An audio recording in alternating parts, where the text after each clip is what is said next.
de la crisis que estamos viviendo: huracanes, terremotos, incendios, pandemia. Necesitamos un mensaje a nuestro corazón.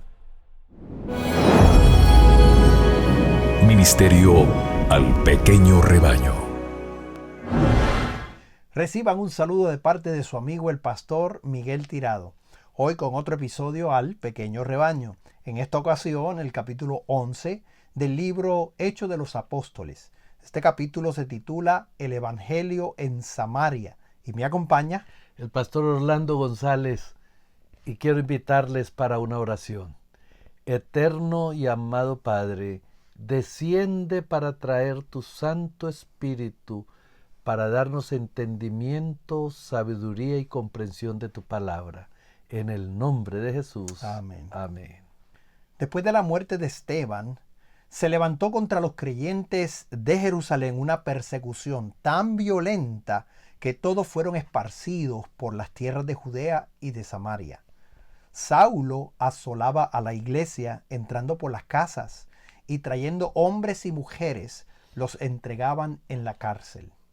En cuanto a su celo en esta cruel obra, él dijo ulteriormente: yo ciertamente había pensado deber hacer muchas cosas contra el nombre de Jesús de Nazaret, lo cual también hice en Jerusalén, y yo encerré en cárceles a muchos de los santos, y muchas veces castigándolos por todas las sinagogas, los forcé a blasfemar, y enfurecido sobremanera contra ellos, los perseguí hasta en las ciudades extrañas. Por las palabras de Saulo, cuando eran matados, yo di mi voto.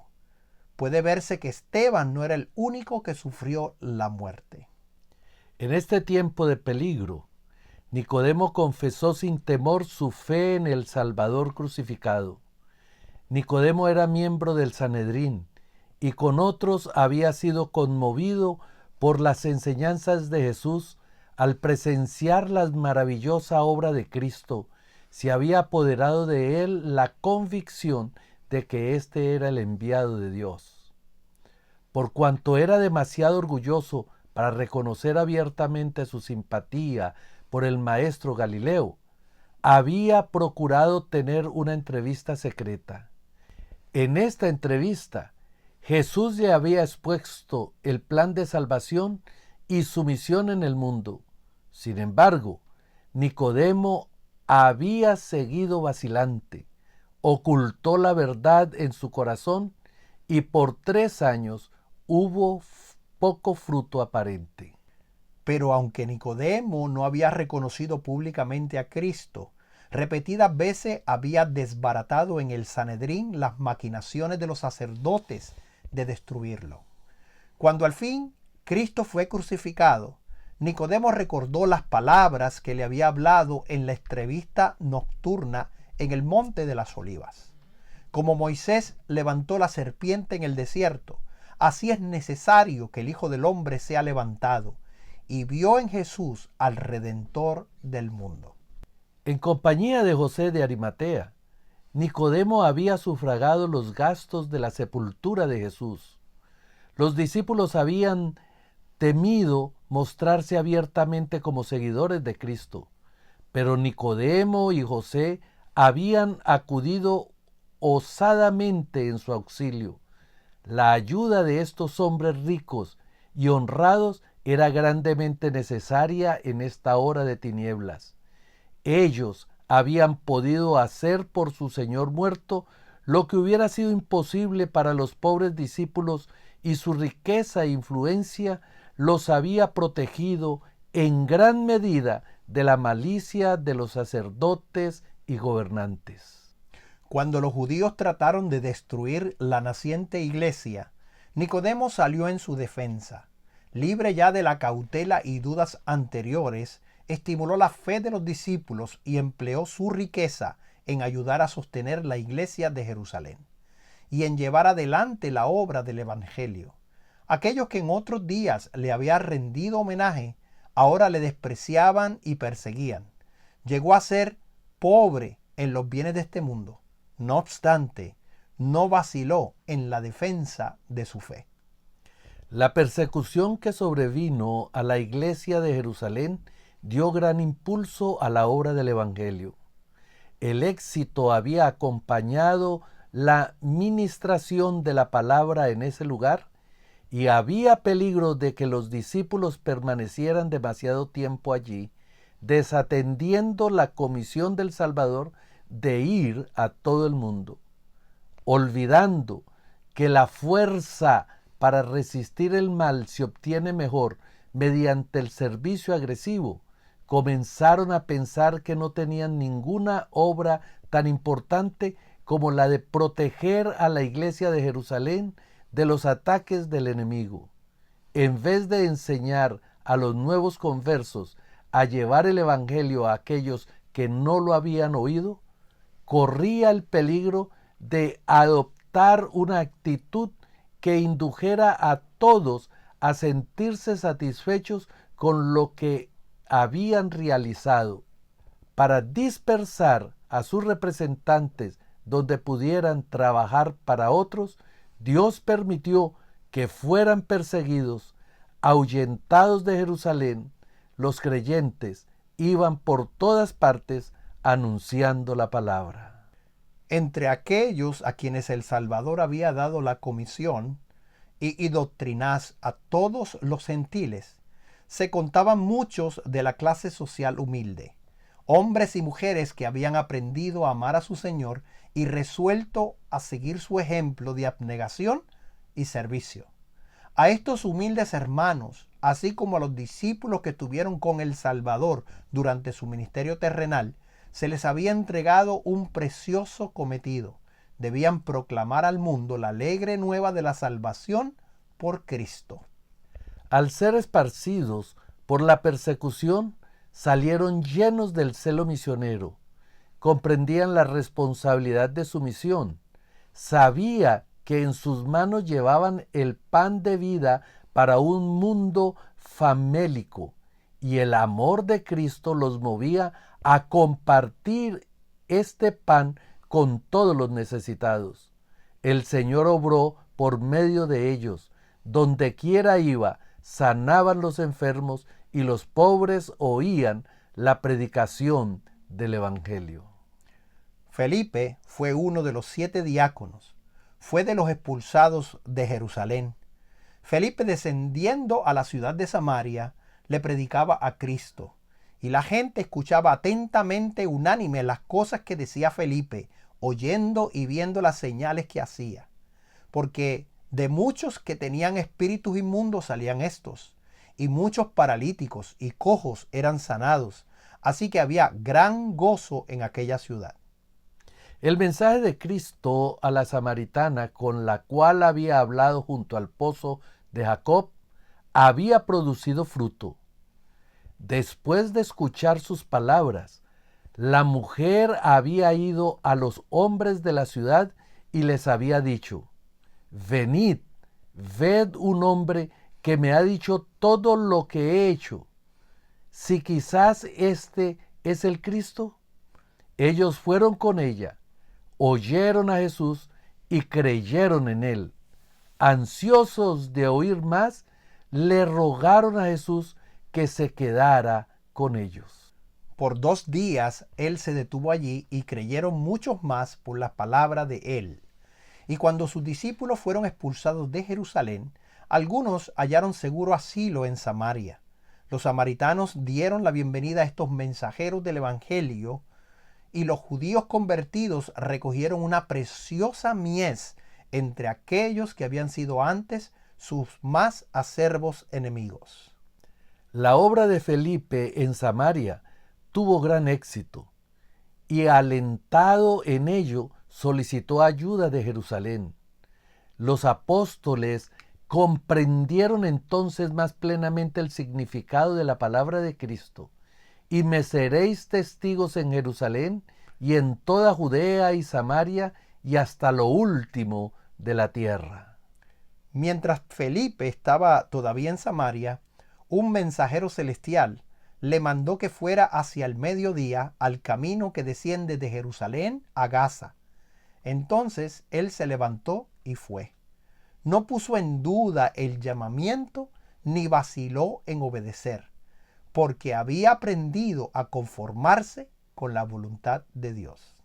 Y he aquí un etíope, eunuco, gobernador de Candace, reina de los etíopes, el cual era puesto sobre todos sus tesoros y había venido a adorar a Jerusalén, se volvía sentado en su carro y leyendo el profeta Isaías. Este etíope era un hombre de buena posición y amplia influencia.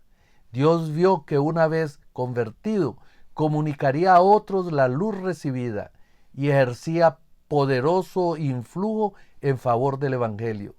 Los ángeles del Señor asistían a este hombre que buscaba luz y le atraían al Salvador.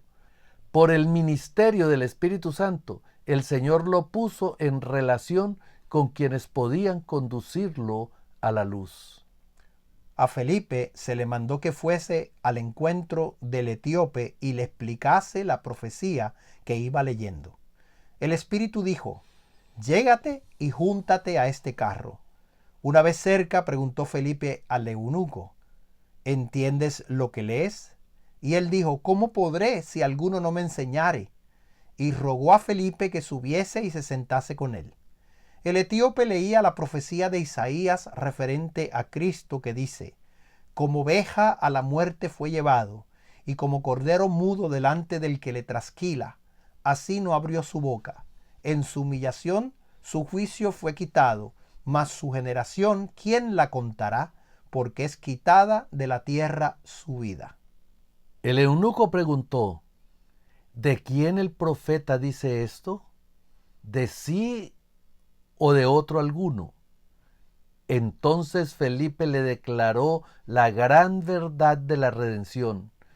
Comenzando desde dicho pasaje de la Escritura, le anunció el Evangelio de Jesús. El corazón del etíope se conmovió de interés cuando Felipe les explicó las Escrituras, y al terminar el discípulo, el hombre se mostró dispuesto a aceptar la luz que se le daba. No alegó su alta posición mundana como excusa para rechazar el Evangelio. Y yendo por el camino, llegaron a cierta agua, y dijo el eunuco: «He aquí agua, ¿qué impide que yo sea bautizado?». Y Felipe dijo: «Si crees de todo corazón, bien puedes». Y respondiendo dijo: «Creo que el Jesucristo es el Hijo de Dios». Y mandó a parar el carro, y descendieron ambos al agua, Felipe y el eunuco, y bautizóle. Y como subieron del agua, el Espíritu del Señor arrebató a Felipe, y no le vio más el eunuco, y se fue por su camino gozoso. Felipe empero se halló en Azoto, y pasando anunciaba el Evangelio en todas las ciudades, hasta que llegó a Cesarea. El etíope simboliza una numerosa clase de personas que necesitan ser enseñadas por misioneros como Felipe, esto es, por hombres que escuchen la voz de Dios y vayan a donde Él los envíe. Muchos leen las Escrituras sin comprender su verdadero sentido. En todo el mundo hay hombres y mujeres que miran fijamente al cielo.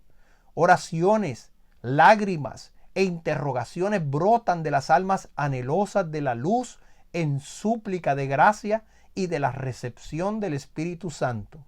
Muchos están en el umbral del reino esperando únicamente ser incorporados en él. Un ángel guió a Felipe a uno que anhelaba luz y estaba dispuesto a recibir el Evangelio. Hoy también los ángeles guiarán los pasos de aquellos obreros que consientan en que el Espíritu Santo santifique sus lenguas y refine y ennoblezca sus corazones.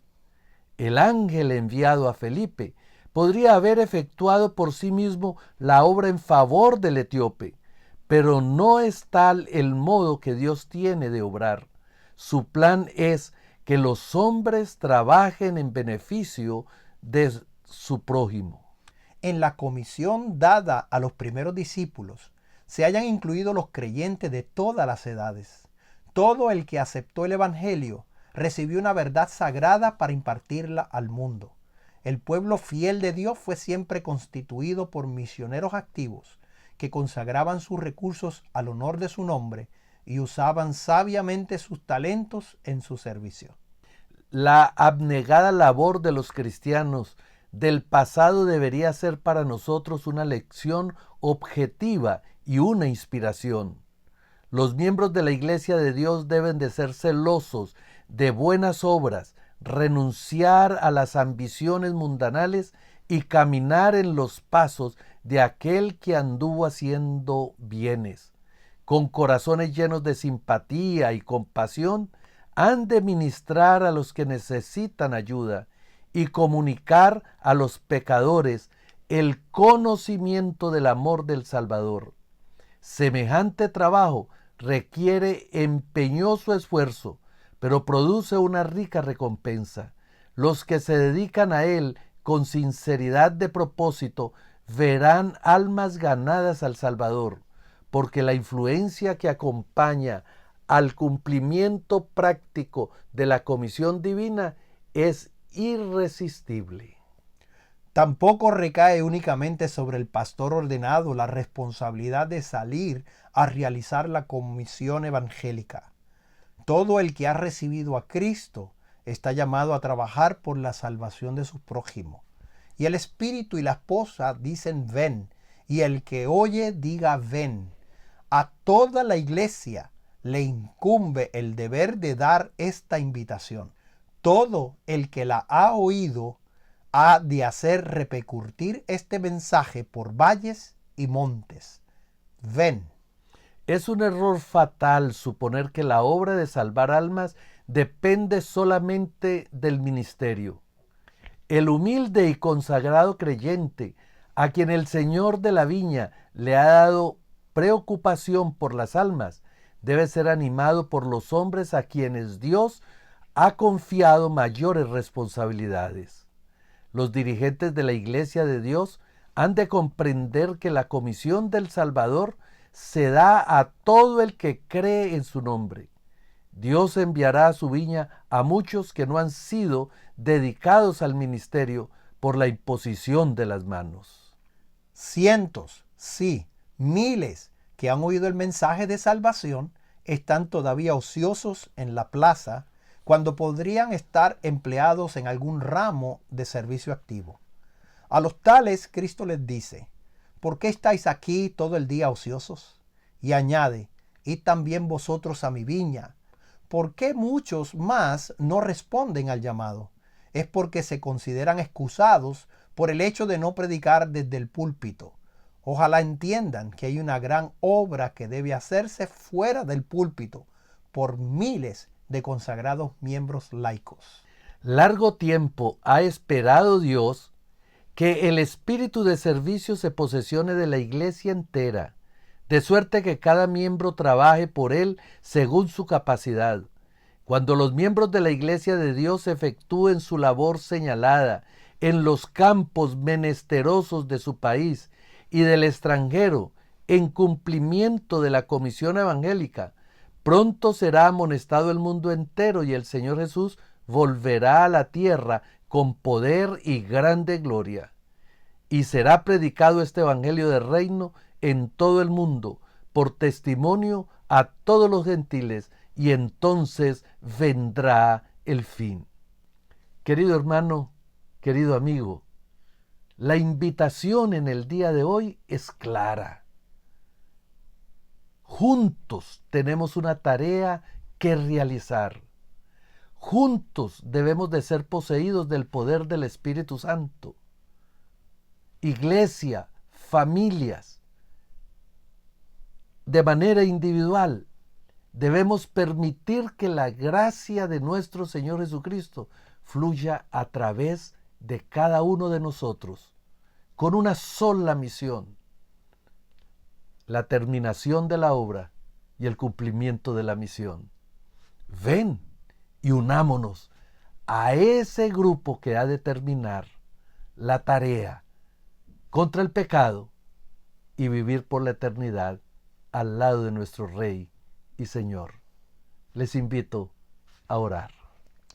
Amoroso Padre, en tu gran misericordia nos has dejado estas experiencias de la primera iglesia para que nosotros pudiéramos, Señor, evaluar nuestro corazón. Y si hemos estado ociosos, Señor, perdónanos. Pero permite, oh Dios, que salgamos de la ociosidad y podemos proclamarle al mundo que tú has de venir pronto y que estás dispuesto a salvarnos. Por lo tanto, Señor, permite que otros y todo el mundo pueda escuchar acerca de tu evangelio. Te lo agradecemos en el nombre de Jesús. Amén. Amén. Este ha sido un mensaje al pequeño rebaño. Comparte este mensaje con tus amigos. Suscríbete a nuestro canal. Dios te bendiga. Bendiciones.